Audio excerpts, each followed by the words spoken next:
Penguin Random House Audio presents Among Friends, a novel by Hal Ebbott, read for you by Rebecca Lowman. The real hell of life is that everyone has their reasons. Jean Renoir. Part 1. In the distance, boys sweep across sharp, neatly cut grass. The ball predicts their turns. Sweat spreads like moss on their shirts. Eventually they will stop and come up the hill, their smiles brilliant, exhausted. One pushes another. The group receives him, this act of love. It's he Amos studies, the boy pushed, whose brown eyes accept the campus like something owned, whose legs toss his feet forward in loping, comfortable steps. He hasn't spoken much, but his silence doesn't diminish him. His presence seems, to the rest, so inevitable it needn't be noted. As they ate, bent like soldiers over their trays, someone had thrown him an apple. "Ford," they called out. The boy plucked it from the air, took a clean, violent bite, and with a pat set it down. Others laughed. The meat glistened like bone. On the field he'd moved with the lazy grace of a prodigy, natural and untended. Amos was better, and at the time had been glad, but walking beside him now he feels ashamed of his effort. The summer hours spent sweating grow needful and unsightly. Around them, the college lies stilled by August sun. Empty paths vein its lawns. Only athletes have returned. They move in small clusters, their voices distant and soft. "This is me," the boy says. The rest nod and walk on, then Amos remembers it's his dorm as well. He turns, jogging back. "You live here?" the boy asks. "Aye." Amos squints like an old man surveying his farm. "Ever since this morning." The boy laughs gently. He offers a warm hand, tanned as a glove. "Emerson." "Not Ford?" "Either is fine." "Amos." "So you're the guy who brought lamps?" "We're roommates?" The boy gestures with his arm. "Aye," he says. "Ever since this morning." Chapter 1. They had left on schedule and were making good time. The sky, taut as a sheet, stretched overhead. The roads were clear, the light a cool cathedral blue. Amos didn't drive much, but he liked it. The way the car enclosed them within tasteful curves, how it leapt forward under his foot. The land dashed by, trees, an interruption of rock. He watched a barn approach and snap past. Faded shingles, stacks of wood on the porch. It was early October. The summer had been defeated. The chill of winter wasn't yet at the eaves. Things seemed amenable, open. There were still good days left. Claire sighed and shut her book. Amos turned, touching her knee. She smiled wordlessly and lay her head against the window. From the back, Anna watched. "If it rains," she said, "can we see a movie?" She could tell her father had been trying to think of something to say. "Is it supposed to?" he asked. Claire looked up. "How unprepared will you be if it does?" Her chiding wasn't without affection. She did rather enjoy the loose calm with which it would dawn on him that he'd neglected to pack something important. And yet there were also times when carelessness left him wrongly dressed that she felt a startling anger. Then she wanted almost to slap him, as if he were a child, a drunk who refused to stop talking. He seemed, in some crucial sense, an unserious person. Amos waved this away. "Is it?" Anna shrugged. "Regardless," Claire said, "no hard candy. Doctor's orders." Amos snorted. "What?" Anna asked. "Your dad had a toothache and thought he was dying." Amos let this pass without comment. He looked at Anna in the mirror. She looked back.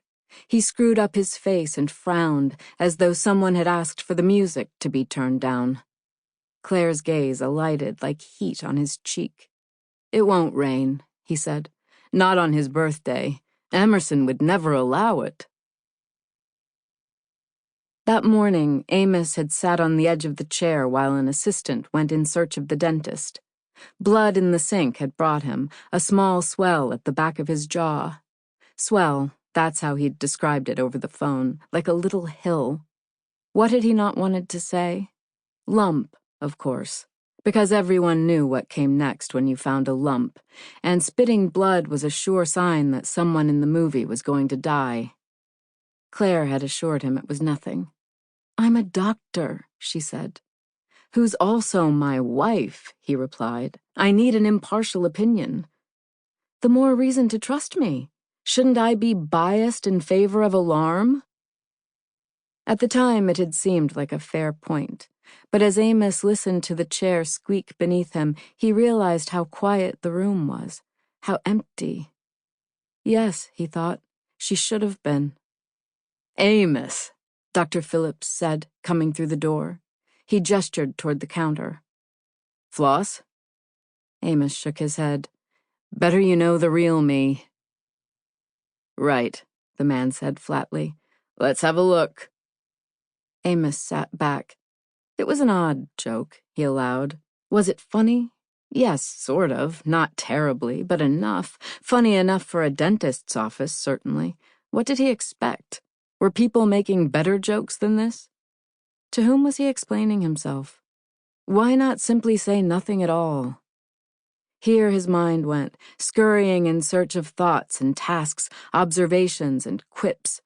It groped like the hungry, desperate fingers of a boy fumbling with the clasp of a dress. He knew what he was doing, smiling, laughing, offering up wry asides. "Look at me," the show was meant to say. "How easy, how casual." It was all hope, fearful and empty. After a moment, the man withdrew and swiveled away. "You've got nothing to worry about." Amos felt newly aware of wanting his expression to appear calm, but in spite of himself, he shuddered with adrenaline and relief. "Nothing?" he asked. "Never had your wisdom teeth out, I see," the man said, tossing his gloves into a bin by the door. "No," he replied. "My mother—" But Amos had stopped listening, even to his own words. The room seemed suddenly bright, almost friendly. It became routine once again. He was no longer needed. He would go back to work. He would call Emerson. He would tell him that everything was fine and would be okay. Anna inspected a small mole on her knee, then sat back. To her right was the sketchbook she'd lately taken to carrying, its pages thick and expensive and mostly empty. She touched the cover.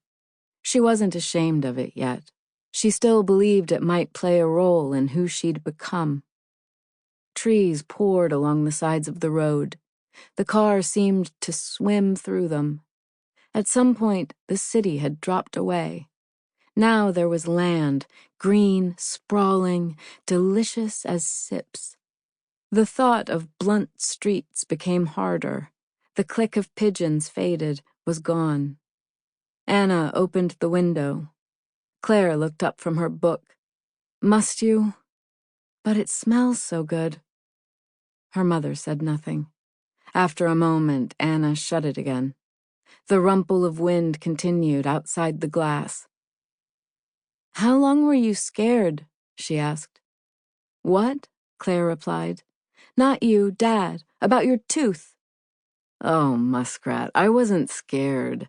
I just—" A flash of his father's gangrenous leg. "I just wanted to be sure."